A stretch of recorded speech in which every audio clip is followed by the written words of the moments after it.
Assalamualaikum, jangan lupa angkat tangan kanan dan lalu tekan tombol subscribe yang sudah subscribe. Terima kasih sebanyak-banyaknya. Mari kita lanjutkan cerita sebelumnya. Bab 1057. Supaya lebih mudah berdiskusi, Nenek Yuna duduk di sebelah Odelina. Nenek Yuna menerima kertas merah yang diberikan oleh Nenek Sarah. Lalu bersama-sama dengan Odelina memilih tanggal yang cocok. Semuanya, gimana kalau pakai tanggal ini saja? Nggak terlalu dekat, juga nggak terlalu jauh. Kita semua bisa bersiap-siap, kata Nenek Yuna kepada orang tua keluarga Aditama. Setelah sang adik meninggal, Nenek Yuna merasa perlu untuk mengambil alih tanggung jawab pernikahan keponakannya. Dia pasti akan membuat pernikahan Olivia semegah mungkin. Tidak akan ada yang meremehkan Olivia. Nenek dan yang lainnya dari keluarga Aditama tidak ada masalah dengan tanggal yang dipilih Nenek Yuna. Kapanpun tanggal yang dipilih mereka adalah tanggal yang dipilih dengan hati-hati dan yang terbaik bagi semuanya. Terakhir, mereka menanyakan pendapat Stefan dan Olivia. Olivia tidak masalah. Namun, ketika Stefan melihat tanggal yang dipilih oleh para orang tua, dia diam-diam menghitung hari. Ternyata tanggal pernikahannya bertepatan dengan jadwal datang bulan Olivia. Itu bisa merusak malam pertama mereka. Karena itu, Stefan merasa keberatan. Sepertinya nggak bisa tanggal segitu, ganti hari lain bisa nggak? Nenek kebingungan bertanya, kenapa nggak bisa? Tanggal lainnya yang lebih dekat cuma tinggal 10 hari lagi. Terlalu mendadak. Tanggal ini memang yang paling sesuai, kita bisa persiapkan dengan baik dulu semuanya. Kalau setelah itu terlalu jauh, harus menunggu sampai musim depan lagi. Kalau kamu mau nunggu lebih lama, kami sih nggak masalah. Stefan tidak ingin menunda pernikahan sampai tahun depan. Sekarang baru saja awal tahun. Lalu dia berkata, gimana kalau tanggal yang paling dekat ini? 10 hari lagi, sudah masuk pertengahan bulan Maret, cuaca nggak terlalu dingin atau terlalu panas. Cocok banget untuk mengadakan pesta pernikahan. Nenek Sarah agak enggan mengubah tanggainya. Dia merasa 10 hari untuk mempersiapkan pernikahan meriah memang agak terburu-buru. Stefan, kenapa kamu merasa nggak cocok dengan tanggal yang dipilih oleh kakak dan tantemu? Semua tanggal ini adalah tanggal baik yang kami dapatkan dari biksu, loh. Tanggal yang mereka pilih itu tanggal yang baik buat kalian berdua. Tentu saja, biksu yang dimaksud oleh nenek adalah biksu yang mengatakan bahwa Stefan dan Olivia akan menjadi pasangan abadi. Nenek Sarah saat ini sangat percaya pada biksu tersebut. Bagi Nenek Sarah, biksu itu menjadi sosok luar biasa karena bisa tidak terikat dengan dunia luar. Stefan memikirkan sejenak dan berkata, aku cuma nggak nyaman saja, semua orang terdiam. Setelah mengerti maksud Stefan, wajah Olivia langsung memerah. Dia diam-diam mencubitnya. 10 hari memang terlalu terburu-buru, kalau memang tanggal ini nggak cocok, kita tunggu saja beberapa bulan lagi. Tanggalnya setelah musim kemarau saja, ya. Kamu ini sudah sering menyusahkan Olivia. Jangan sampai menyusahkannya lagi di hari pernikahannya. Makin lama tanggalnya, persiapannya jadi semakin matang, kan? Nenek dengan tegas menetapkan tanggal pernikahan untuk pasangan muda ini. Stefan agak tidak setuju, tetapi dia tidak berani lagi menentang. Hari ini kalian mau barbekyuan, kan? Sudah sana, aku mau 2 paha ayam, iya.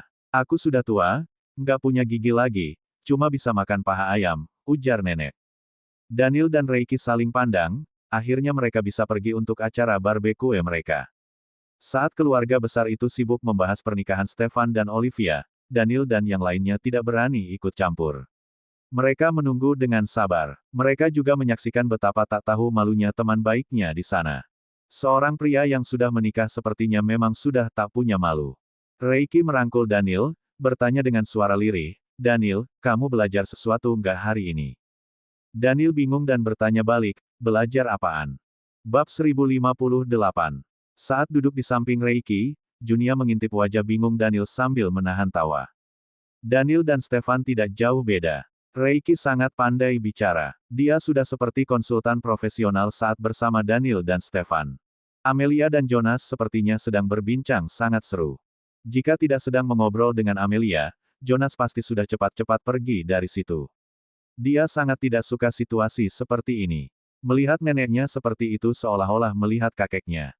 Ibunya juga selalu khawatir tentang urusan pernikahan mereka bertiga. Untungnya, neneknya tidak seaktif Nenek Sarah. Nenek Yuna sudah menyerahkan mereka bertiga pada istri kakaknya. Siapa suruh Mulan punya potensi menjadi mak comblang. Reiki menyeringai pada Daniel sejenak dan berkata, orang kasar sepertimu nggak akan bisa pakai pensil ukuran pukul 0,25. Aku nggak suka pensil 0,25, terlalu kecil. Paling nggak aku biasa pakai pensil 0,5, jawab Daniel polos. Reiki langsung ke Junia, tidak mau lagi bicara dengan Daniel. Daniel diam, tidak mengerti. Apa maksud Reiki? Setelah beberapa saat, Pak Joni muncul lagi. Dia menghampiri Stefan dan berkata, dan Stefan, alat panggang dan bahan makanan sudah siap. Stefan mengangguk, lalu ia berdiri bersama dengan Olivia dan berkata kepada para tetua, Nenek, kami bakar-bakar dulu, ya. Iya, pergi sana. Setelah berpamitan dari acara orang-orang tua itu, mereka berdua pergi meninggalkan ruang utama. Ketika keluar dari ruangan utama, mereka berjalan melewati sebuah halaman yang indah. Amelia berjalan mendekati Olivia. Stefan segera melepaskan tangan Olivia, untuk memberi kesempatan mereka berbicara. Lalu Stefan menyapa Jonas dengan ramah. Sekarang tanggal pernikahan kalian, kan jadi ditunda lebih lama. Aku mau ngobrolin perihal investasi dengan kamu. Kalau nggak gitu, mana mungkin aku bisa ganggu kalian waktu sibuk ngurusin pernikahan, kata Amelia sambil tertawa. Junia juga ikut menimpali, Amelia, jangan cuma mau untung sendirian, dong. Aku juga mau ikutan bisnis.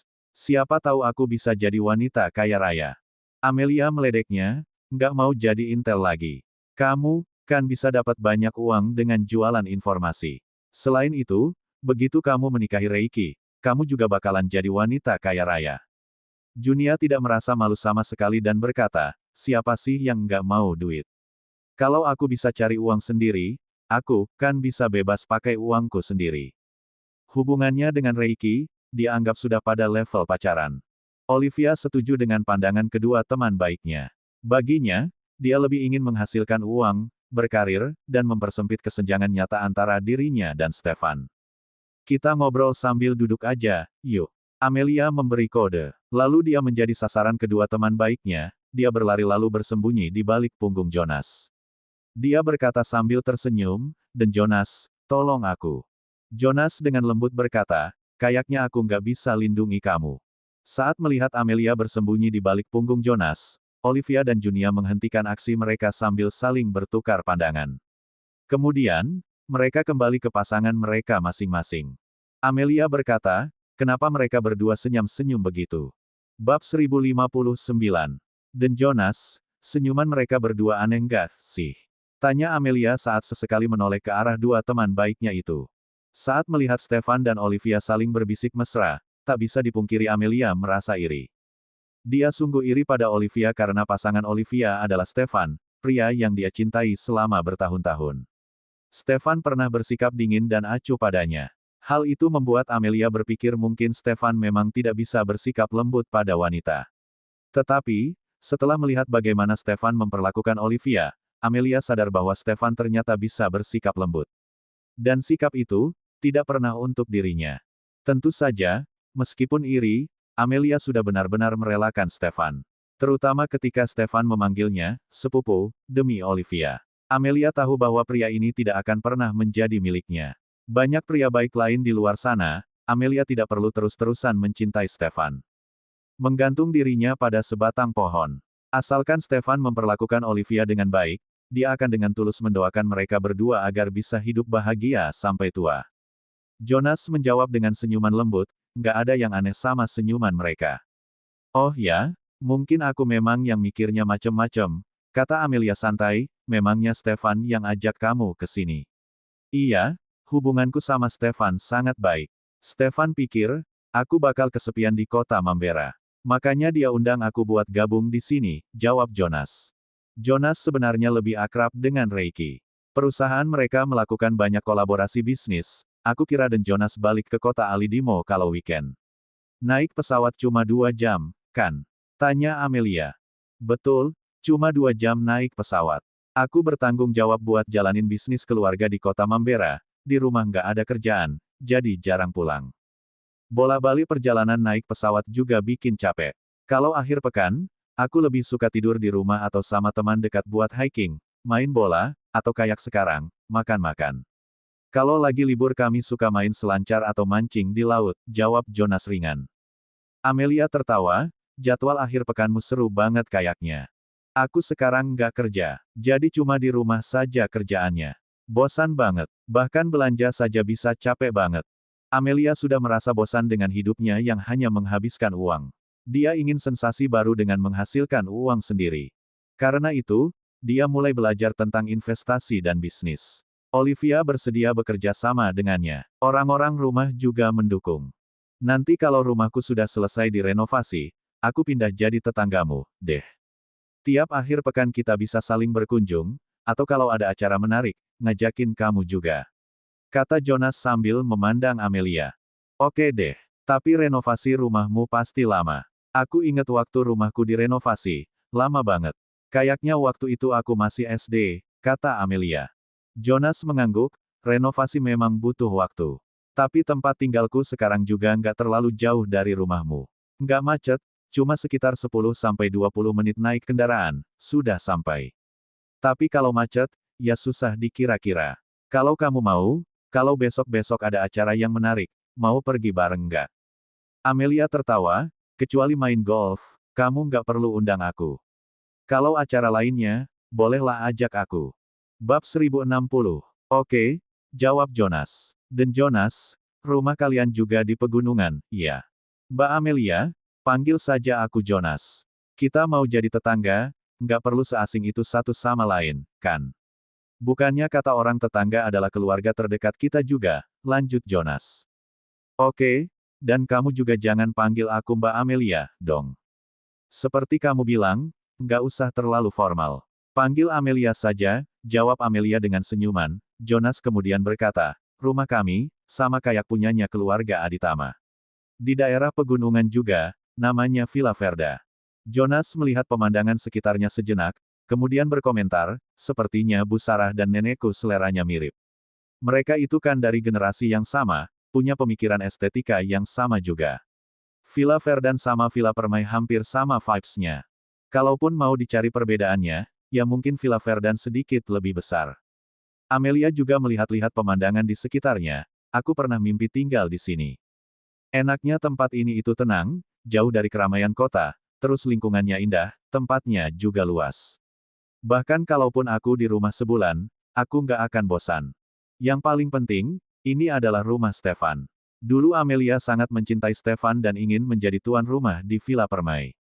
Jonas menjawab dengan lembut. Kalau ada waktu, Amelia bisa datang dan menginap beberapa hari di Villa Verdan, kok. Amelia kembali dari lamunannya lalu tersenyum, kamu benar-benar punya banyak tempat wisata di kota Aldimo, ya.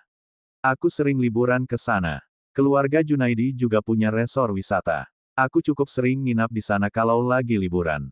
Tentu saja, saat itu dia belum mengenal Jonas. Nanti kalau kamu lagi liburan di kota Aldimo, telepon saja aku. Aku bisa bantu semua pengeluaranmu waktu di kota Aldimo. Aku juga bakal jadi pemandu wisata gratis, deh. Biar kamu bisa ngerasain semua objek wisata sama kulineran enak di kota Aldimo. Amelia langsung menyetujuinya, oke, kita ajak Olivia sama Junia juga. Mereka berdua suka makanan khas yang aneh-aneh. Kalau pergi bareng mereka, pasti makannya jadi lebih banyak. Oke, Jonas selalu setuju dengan apa yang dikatakan Amelia. Amelia merasa dia bisa berbicara dengan Jonas dengan nyaman.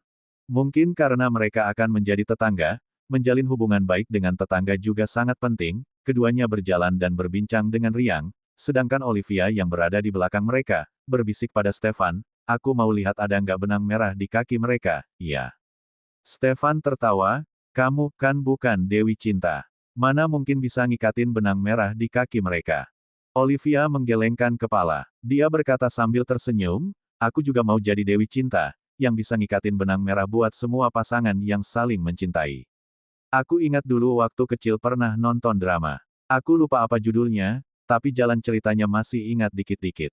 Pemeran wanitanya itu murid kecil Dewa Cinta. Dia suka turun ke dunia buat ngiketin benang merah pasangan yang saling mencintai. Tapi dia itu suka bikin masalah, karena suka sembarangan ngiket benang merahnya. Tadinya pasangan itu memang nggak ditakdirkan hidup bersama. Tapi jadi jatuh cinta gara-gara benang merahnya diiketin. Tapi, wanita itu akhirnya sadar kalau dia salah. Terus dia cabut benang itu. Akhirnya pasangan itu bertengkar terus pisah, deh. Bab 1061. Kemudian Dewa Jodoh terpaksa turun ke dunia untuk membantu muridnya membereskan kekacauan, menghubungkan kembali ikatan antara pria dan perempuan yang seharusnya berjodoh menjadi suami istri. Waktu itu aku sendiri masih kecil nggak mengerti apa-apa tentang cinta, tapi ketika melihat dia menghubungkan tali merah ke kaki orang lain, aku merasa sangat seru dan juga sangat ajaib. Stefan, memangnya ada film seperti ini? Aku sudah nggak ingat lagi, aku sangat jarang mempunyai waktu untuk menonton film. Dirinya adalah penerus perusahaan, sehingga dari kecil Stefan harus belajar lebih banyak daripada anak-anak seusianya, mengikuti berbagai jenis pelatihan dan keterampilan, mana ada waktu untuk menonton. Dulu ketika papa mama masih ada, aku sering menonton serial drama sama papa dan mama. Dulu televisinya masih hitam putih, serial yang paling aku suka yaitu Journey to the West. Setelah papa mama tiada, aku dan kakakku saling bergantung satu sama lain, setiap hari sibuk belajar sehingga bertahun-tahun nggak pernah menonton televisi. Sampai akhirnya kami terjun ke dunia masyarakat, barulah kadang-kadang kami kembali menonton. Stefan menggenggam tangan perempuan itu erat-erat. Mulai dari sekarang, serial televisi apapun yang ingin kamu tonton, aku akan menemani kamu menontonnya. Olivia menyandarkan kepalanya di dada pria itu, tapi dengan cepat perempuan itu menarik kembali dirinya seperti sedia kala. Saat itu, orang banyak, bukan waktu yang tepat untuk membicarakan segala hal romansa seperti ini. Mereka semua sambil berjalan sambil mengobrol satu sama lain, perjalanan itu pun menjadi sangat singkat dan tanpa terasa mereka telah tiba di area barbeque di dalam villa. Pak Joni telah mengatur semuanya dengan rapi, begitu mereka tiba di tempat, semua sudah siap. Namun, para pria itu tetap ingin menunjukkan kemampuannya, mereka sengaja memanggang kembali daging-daging tersebut dan mempersilakan para perempuan untuk memakan hasil panggangan mereka. Para pemuda keluarga Aditama yang lain, begitu melihat meja kakaknya yang sedang berduaan dengan kakak ipar mereka, diam-diam langsung menarik pemanggang itu menjauh. Mereka tidak ingin berada terlalu dekat dengan kakaknya, takut tiba-tiba mendapatkan tatapan tajam dari kakak mereka sendiri, atau kalau tidak, merasa sangat iri dengan kemesraan mereka berdua. Ricky menaruh sepiring sate kambing yang sudah dipanggang di atas meja, lalu bertanya kepada Kelvin, "Kak Kelvin, apa kamu cemburu?" "Jangan menuduh aku, kalau kamu cemburu, kamu tinggal mengikuti apa kata nenek saja. Di Cianter sana kita juga ada hotel, kamu dinas saja ke sana sekalian melihat calon istrimu." Ricky langsung merebut kembali sate kambing yang sedang dipegang oleh Kelvin. "Kak, kalau mau makan panggang sendiri saja. Siapa yang mau sama Rika, perempuan tomboy seperti itu? Menyamar menjadi pria, lebih tampan daripada dirinya. Apalagi, sebelumnya Ricky juga sudah mencari kabar mengenai Rika. Ternyata reputasi Rika di Cianter sama seperti reputasi kakaknya, begitu tinggi dan sombong. Perempuan tomboy ini pasti seperti tulang keras yang sangat sulit dipecah. Ricky sendiri takut, apabila memakan tulang ini, giginya bisa copot." Kelvin mengambil kembali satu tusuk daging kambing lain yang juga sudah dipanggang, tapi Ricky kembali merebut sate kambing tersebut dari tangan Kelvin. "Aku hanya omongin kamu sedikit, kamu langsung nggak membiarkan aku makan. Ricky, kamu jangan pelit begitu. Dengarkan kata nenek, kamu nggak akan rugi, sebaliknya kalau kamu membangkang nenek, baru kamu rugi." Ricky langsung menjawab dengan ketus, "Kamu sendiri nggak mau malah menyodorkannya ke aku." Kelvin, saudara macam apa itu, sedih atau gembira tanggung sendiri-sendiri. Bab 1062. Olivia merasa iri melihat adik iparnya yang sedang bertengkar, keponakan dan kakak beradik dari keluarga Aditama ini benar-benar sangat harmonis. Berbeda sekali dengan saudara-saudaranya dari keluarga Hermanus yang hanya bisa saling menjebak satu sama lain. "Amel, tadi kamu bilang ingin investasi di proyek yang mana?" tanya Olivia sambil memakan sepiring sate hidangan laut yang khusus dibuat oleh suaminya. Junia langsung menajamkan telinganya. Sedikit banyak perempuan itu juga memiliki tekanan tersendiri, karena Reiki telah melihat teman baiknya ini bekerja begitu keras untuk dapat memperpendek jarak antara dia dengan Stefan. Sehingga mau tidak mau Junia juga harus mulai bangkit. Sekarang semua jenis industri dan bisnis sudah mulai berada di titik jenuh, kalau kita ingin mengambil makanan dari ladang orang juga sangat susah. Kemarin aku menemani kamu pulang kampung, aku melihat ladang-ladang di desa kamu masih sangat kosong. Olivia menganggukkan kepalanya, benar, ladang-ladang itu semua terlantar. Banyak anak muda keluar desa untuk bekerja, sehingga hanya orang tua dan anak-anak yang tinggal. Mereka sudah nggak mampu bekerja keras, ladang-ladang itu pun menjadi terlantar begitu saja. Olivia sendiri juga melihat dari kejauhan ladangnya yang terlantar. Benar juga, semua kerabat-kerabatnya di kampung termasuk orang kaya, tanpa perlu bekerja keras mencangkul lahan dan tanah, mereka dapat melewati hidupnya jauh lebih banyak daripada orang-orang di kampung pada umumnya. Aku hanya berpikir bagaimana kalau kita mengatur orang untuk menyewa ladang keluargamu dan menanamnya dengan rumput dan sayur-sayuran. Tentu saja kita hanya di belakang layar, nggak usah keluar, karena kalau sampai keluar aku takut saudara-saudaramu itu akan langsung menyabotase usaha kita. Asalkan bisa tumbuh dengan baik, pemasarannya nggak akan jadi masalah. Area perumahan, penghijauan kota dan lain sebagainya semua memerlukan rumput. Rumput yang kita tanam adalah rumput khusus untuk penghijauan, termasuk sayur dan buah juga bisa kita tanam. Banyak hotel-hotel di bawah Sanjaya Group dan Aditama Group, hotel-hotel ini setiap harinya memerlukan sayur dan buah dalam jumlah yang banyak. Tentu saja tujuan kita adalah untuk dapat menjual hasilnya ke orang lain, bukan hanya untuk mendapatkan uang dari perusahaan keluarga sendiri. Kantin sekolah, pasar, setiap harinya juga memerlukan sayur dan buah dalam jumlah yang besar. Walaupun memang di industri ini tingkat persaingannya sangat tinggi, aku rasa kita mempunyai keunggulan dibandingkan dengan orang lain. Kita bisa mengambil keuntungan sedikit lebih mudah dengan berbagi makanan dari mulut orang lain. Kemarin pas pergi ke kampung kalian, sepanjang jalan aku melihat banyak sekali lahan-lahan terbengkalai. Aku yakin, para penduduk desa pasti akan sangat senang menyewakan lahan-lahan kosong itu kepada kita. Adanya sedikit pemasukan jauh lebih baik daripada membiarkan lahan kosong begitu saja. Olivia langsung tersenyum mendengar hal ini. Aku saja yang benar-benar anak kampung gak kepikiran untuk memanfaatkan lahan-lahan kosong itu untuk menghasilkan uang. Aku rasa otak kamu benar-benar sangat cerdas, Amel. Sekarang ini, orang yang bercocok tanam benar-benar sangat sedikit, apalagi ladang-ladang mereka tersebar dan gak begitu luas. Setiap rumah paling hanya mempunyai 1-2 hektar lahan saja, hanya cukup untuk mereka makan sehari-hari dan gak bisa menghasilkan uang lebih. Awalnya Olivia mengira bahwa Amel akan membuka toko yang menjual barang-barang mewah atau salon kecantikan. Tidak disangka perempuan itu malah mengintai lahan-lahan kosong di kampungnya untuk dijadikan pemasukan. Amel kembali menjelaskan, aku tadi sudah menghitung sekilas, aku rasa ini bisa menghasilkan uang. Kita nggak perlu jauh-jauh, cukup menggunakan lahan-lahan di desa Mambera saja untuk menanam sayur dan buah, sehingga bisa menghemat biaya transport. Kalau lahan di luar Mambera akan membuat biaya pengiriman menjadi lebih besar dan merugi. Hal yang paling penting kita nggak perlu mengkhawatirkan soal penjualan, kalau kalian merasa bisnis ini ke depannya bagus, kita jalankan. Aku akan membuat proposalnya terlebih dahulu, lalu kembali menghitung semua pengeluaran dari segala aspek. Mengenai sewa menyewa lahan, aku akan meminta tolong sekretaris kakakku untuk melakukannya, keluarga kalian nggak ada yang mengenal dia. Olivia berkata, kita harus bertemu dengan kepala desa terlebih dahulu, meminta beliau untuk menanyakan pendapat para penduduk, baru bisa menyatukan suara, sehingga memudahkan kita untuk menyewa lahannya. Odelina tiba-tiba menyeletuk, restoran aku setiap harinya juga memerlukan sayur dan buah-buahan dengan kualitas yang bagus. Kalau kalian melakukan bisnis ini, aku juga ingin menandatangani kontrak jangka panjang dengan kalian. Perempuan itu baru saja memulai bisnisnya, tapi ambisinya sangat besar. Odelina ingin membuat restoran kecilnya bisa menjadi sebuah restoran yang besar. Kalau bisnisnya berubah menjadi besar, maka dia juga memerlukan suplai bahan-bahan makanan yang lebih banyak lagi. Terima kasih dukungan Kak Odelina.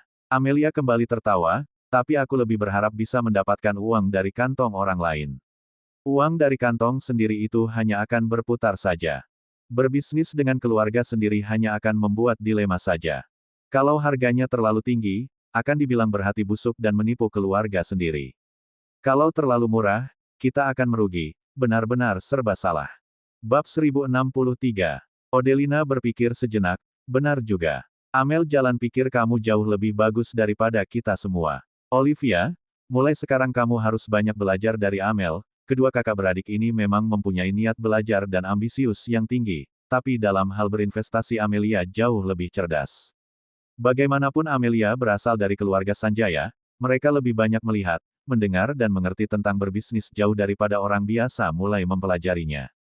Amelia tersipu, sambil tersenyum perempuan itu berkata, Kak Odelina, ini semua juga berkat aku ikut pulang bersama kakak ke kampung, baru melihat lahan-lahan kosong yang terbengkalai itu dan terbersit untuk menanam sayur dan juga rumput. Aku sudah menyampaikan hal ini kepada kakak bilang hal ini boleh dijalankan. Dia juga sangat mendukung kita untuk mencobanya, nggak peduli kita berinvestasi di proyek apapun, yang terpenting kita bisa menghasilkan uang dari proyek tersebut.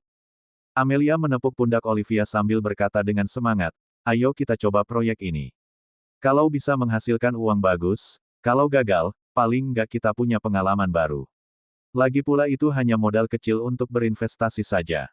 Olive, coba nanti kamu pulang bicarakan lagi hal ini sama Stefan, kalau dia juga merasa ini ide bagus, kita langsung jalankan saja. Dalam hal bisnis dan investasi, sudut pandangnya jauh lebih tajam. Semenjak Stefan menjadi penerus Aditama Group, semua proyek yang diinvestasikan oleh Aditama Group berjalan dengan sangat lancar.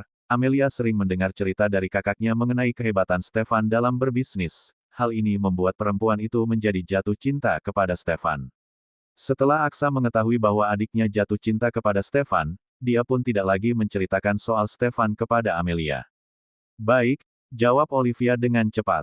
Sebenarnya telinga para lelaki ini sangatlah tajam, mereka diam-diam sudah mendengar rencana Amelia untuk berinvestasi di ladang desa kediaman keluarga Hermanus dengan menanam rumput dan juga sayur-sayuran.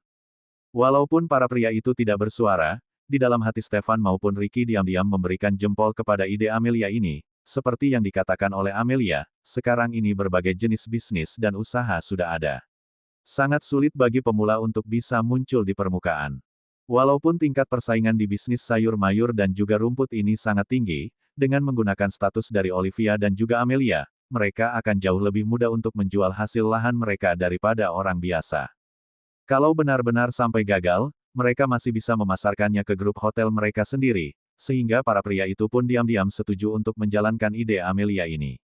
Stefan tidak berencana untuk membantu para perempuan itu, apalagi sifat Olivia yang sangat mandiri, istrinya ini pasti tidak mau menerima bantuan apapun darinya.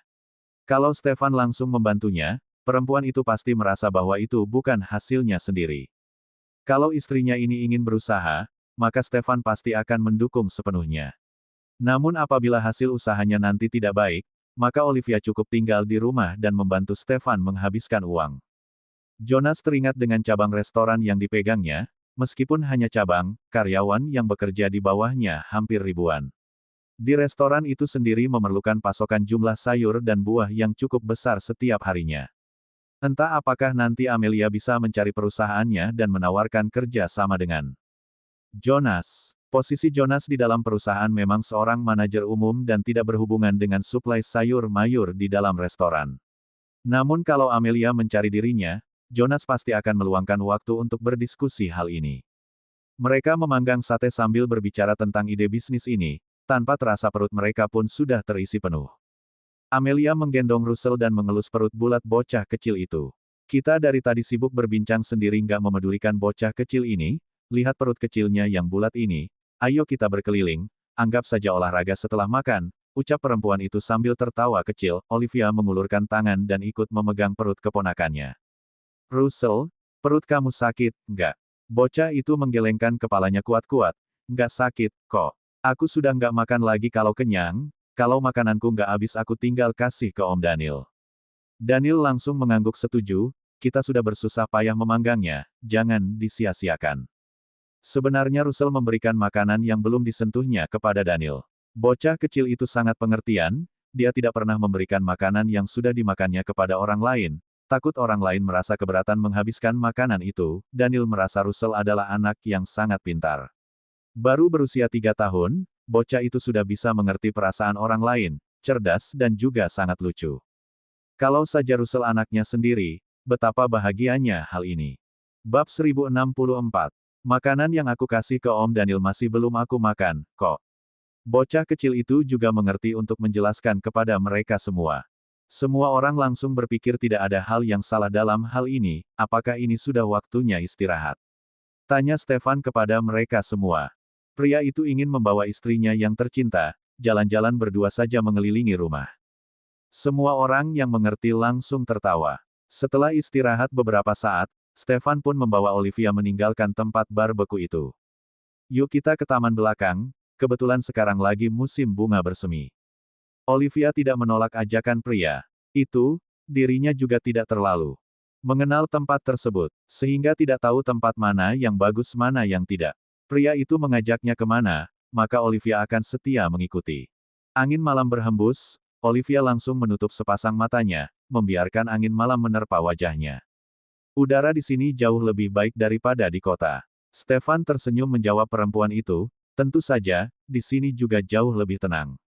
Sayang sekali besok kakak harus membuka restorannya, kalau nggak aku masih mau tinggal di sini beberapa hari lagi, agar kamu lebih mengenal lingkungan di sini. Rumah aku akan tinggal seumur hidup di sana, masih banyak waktu nanti untuk berkeliling, nggak perlu buru-buru. Sekarang yang lebih penting adalah membantu kakakku agar bisnisnya lebih stabil. Stefan sangat menyukai ucapan perempuan itu barusan. Benar, ini adalah rumahnya, rumah mereka akan tinggal di sini seumur hidup. Tapi villa ini benar-benar sangat besar, kalau nggak ada kamu yang bawa, aku takut akan tersesat kalau berjalan sendiri di sini. Kalau belum terlalu mengenal tempat ini biasanya akan lebih mudah tersesat. Villa ini sengaja didesain oleh arsitek menyerupai bentuk labirin. Kalau nggak ada orang yang membawamu dan kamu baru datang ke tempat ini, mungkin 3 hari belum tentu bisa keluar dari sini. Olivia langsung terlonjak kaget setelah mendengar hal ini, hebat sekali. Untung saja kamu membawa aku, kalau nggak aku tersesat di dalam selama 3 hari nggak keluar-keluar betapa memalukannya. Stefan tertawa mendengarnya, bagaimana mungkin aku akan membiarkan kamu sendiri berjalan-jalan di sini, aku pasti akan membawa kamu mengenal lingkungan di sini. Ini pertama kalinya aku membawa seorang perempuan jalan-jalan di dalam villa, aku sungguh beruntung. Bisa melayani kamu, ini adalah keberuntunganku. Sepasang suami istri itu saling bertatapan kemudian tertawa bersama. Stefan tak kuasa menahan langkah kakinya, sambil merangkul istrinya, dia berkata, "Istriku, apa boleh aku meminta biaya layanan kepadamu? Tadi aku melihat kamu dan Amelia membahas mengenai investasi, kamu sangat semangat dan penuh energi, hatiku sangat gembira melihatnya." Olivia mengedarkan pandangannya memastikan tidak ada orang di sekeliling mereka, baru setelah itu dia maju dan mencium Stefan dengan lensing. Setelah mereka berciuman cukup lama, Stefan menggandeng tangan istrinya erat-erat dan melanjutkan perjalanan mereka. Suasana hatinya saat ini sangatlah baik, bahkan rumput di samping jalan saja terasa sangat indah. Setelah berjalan sekitar 10 menit, mereka akhirnya sampai di taman bunga di dalam villa tersebut. Olivia seperti jatuh ke dalam taman bunga. Perempuan itu tidak henti-hentinya berjalan dari satu bunga ke bunga lain sambil memfoto bunga-bunga tersebut, barulah akhirnya perempuan itu masuk ke dalam rumah kaca. Setelah masuk ke dalam rumah kaca tersebut, Olivia langsung teringat dengan tanaman bunga di balkonnya. Dari bentuk ruangan sampai jenis bunga yang ditanam, semua sama. Ketika pengurus kebun itu mengatur tanamannya, dia membeli jenis bunga dan pot yang sama, cerita bersambung.